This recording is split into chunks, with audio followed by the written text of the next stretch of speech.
bên nhiều người trẻ trung như cánh hoa hồn nhiên như ngàn ánh lửa chiều khi gió về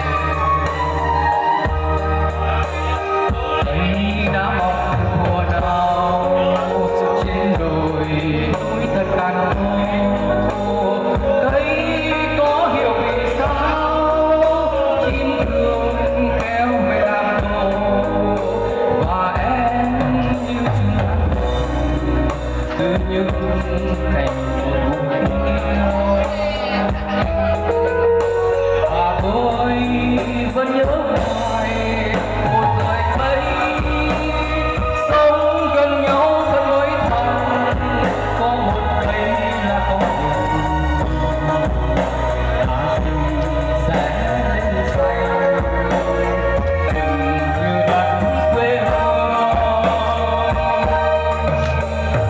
chân lý cùng em người